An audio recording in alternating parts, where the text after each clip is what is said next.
Thanks, everyone. It's wonderful to be here, and I wanted to sort of go back over the wonderful bidding, back to the stream of talks that we heard before, and to pull out a few threads in particular, which will set up at least the first part of the story. One thread is the multiverse. Another thread is Terence McKenna. And the third thread is hell. So there I am, white-knuckling the metal arms of a lawn chair, facing west, looking into the night sky above Hawaii. And the universe is before me, and I see that our universe is simply a tiny bubble in an endless proceeding stream of bubbles of universes, exploding, expanding, contracting, popping like bubbles, one after the other, after the other, after the other, without rhyme, without reason, ceaselessly. It's kind of a heavy night. It was 1999, and I was visiting Terence McKenna, and I was alone in his backyard. Now, most of you who have encountered ayahuasca, most of you who will encounter ayahuasca, in fact, most people who encounter ayahuasca do not do it alone. This is a very interesting thing. I'll leave that aside. And I can understand why. I can understand why. But I wasn't exactly alone. See, the brew was, let's say, heavy on the DMT, and so it wasn't very long before the vision started that the somewhat familiar, chattering, chittering, cavorting crew of, yes, the machine elves appeared at the edge of my vision, leaning in with their mischievous glee. Now, exactly why the machine elves recur, or something like machine elves, these kind of impish clowns with their odd devices and strange little toys, is kind of an interesting one. Is this just a meme, an artifact produced by Terence McKenna that somehow made it into the cultural mind space we share when we enter a DMT realm? Probably not. There's some evidence in trip reports from the 60s of cavorting clowns and such, so it seems to be something endemic to the space. But in any case, I certainly knew exactly what he meant that night, and they were definitely not going to let me forget it, leaning in with this kind of, "Hello, hello, we've suckered you in here again, ha-ha!" But for the most part, I was able to keep this chattering crew at bay, and to sort of attend to the matter at hand, which was a heavy vision.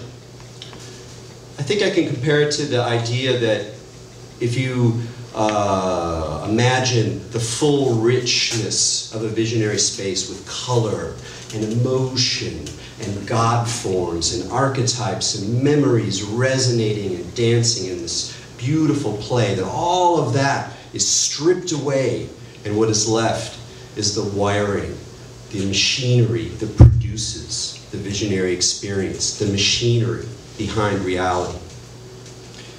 And there was very little color, and it was extremely, endlessly repetitive, endlessly repetitive. And I describe this sense of one cosmos after another, a multiverse, of endlessly, ceaselessly reproducing universes. And then it shrunk down to the micro scale as well, where I entered into the realms of DNA. It was very clear that I was entering into this, hallowed zone of the code of creation. But again, rather than the sense of some delicious, extending magnificence of creative production, it was instead a kind of zombie horde of repetitive machinery.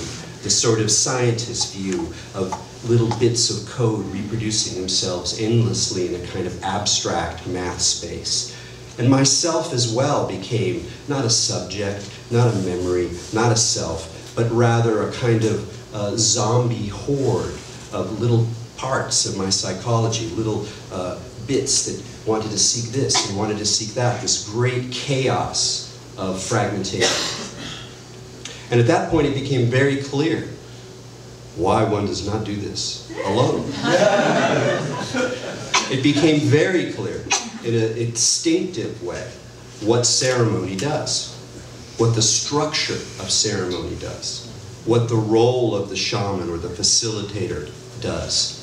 And I could see that this space was a space of incredible potential, but that it needed to be woven, that it needed to be sung, that it needed to be called into richness and light and color and beast and jungle and sky and moon. But instead, I had this seething horde. And so I did my best. I applied some sort of occult techniques to create crystals of Kabbalistic orientation amidst all of this sort of kind of maggoty realm of little bits of fragmentary reality. And I sung a song that I had learned earlier that summer from some mystic Jews at Burning Man. Let's see. Shema Israel, Adonai Eloheinu, Adonai Echad. Over and over again. It worked all right. It worked all right. But out of this experience, there was this tremendous sense of, again, this need to weave and to make and to breathe. So it was an extremely transformative experience, but not in the way in which I suddenly got the goods. At the end of the night, I was beaten to shreds. I crawled back to my bed, and that was it. Needless to say, I didn't take ayahuasca for a couple of years. And I also knew that the next time I was going to do it, I was going to do it in ceremony. And finally, the opportunity arose. And it was a wonderful experience. It was everything that the previous experience had not been, and a lot of that had to do with people.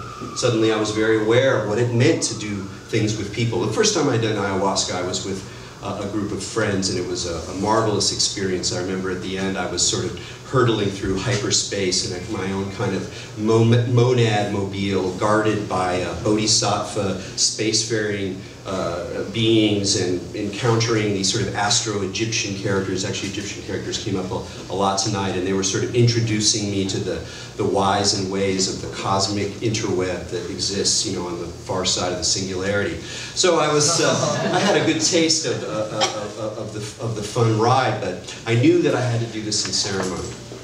And that night was marvelous. It was like all of our dreams, all of our visions, all of our songs were woven together in this kind of carnivalesque cavalcade of celebration.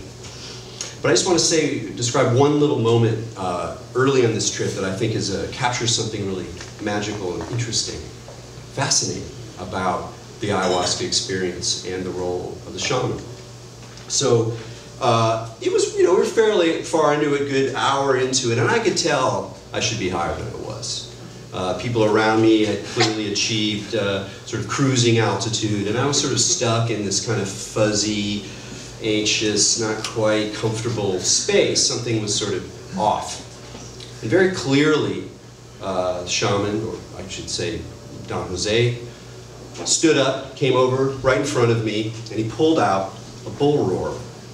And he began whipping this bull roar around in the air. And there's, of course, that sound, that buzzing electric crackle, vaguely alien and very, very ancient. The bull roar is a most archaic human instrument. But what was really remarkable is that as the sound carved out a spiral in space, this spiral motion whipping around entered serpentine-like into my own energy field, and suddenly it tightens and quickens and boom, Buddhaverse. Immense clarity, going from the basement to the heavenly penthouse in a millisecond. Never have I traveled so far and so fast.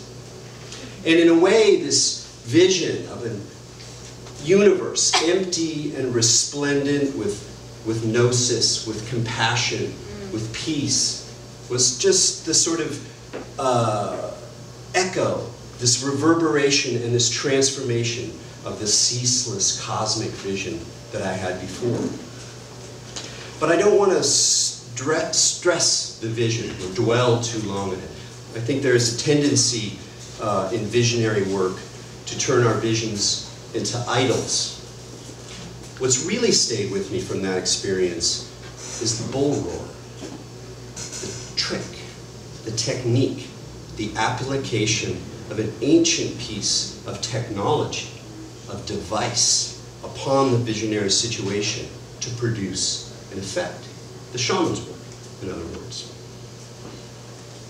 Now the bull roar, as I said, is a very, very archaic instrument. I think the oldest ones that we have are 17,000 years old, so this is Paleolithic, not even Neolithic. Hunter-gatherer term. And they're found all over the world. They use them at the Eleusinian Mysteries. So there's something very profound about this particular device.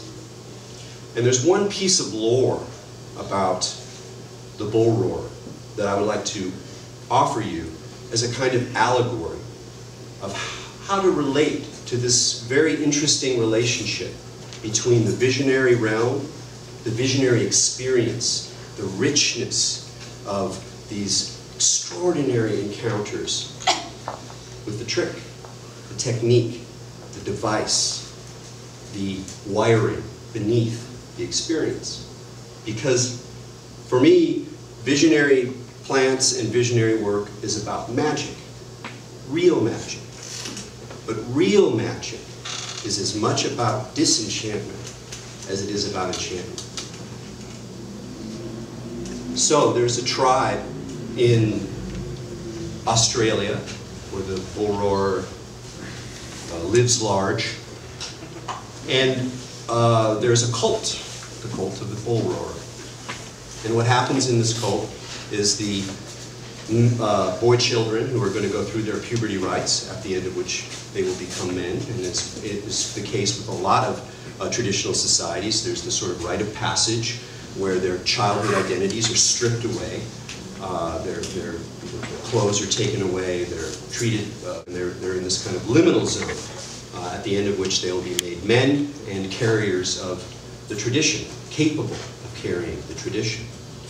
And early in this month-long ceremony, they gather the boys before dawn, and they're sitting there, and then suddenly they hear this terrifying noise, this eerie, electronic, buzzing, screaming noise, and the bushes begin to shake. And the initiates who are around them, the ones who have already gone through this ceremony, look terrified.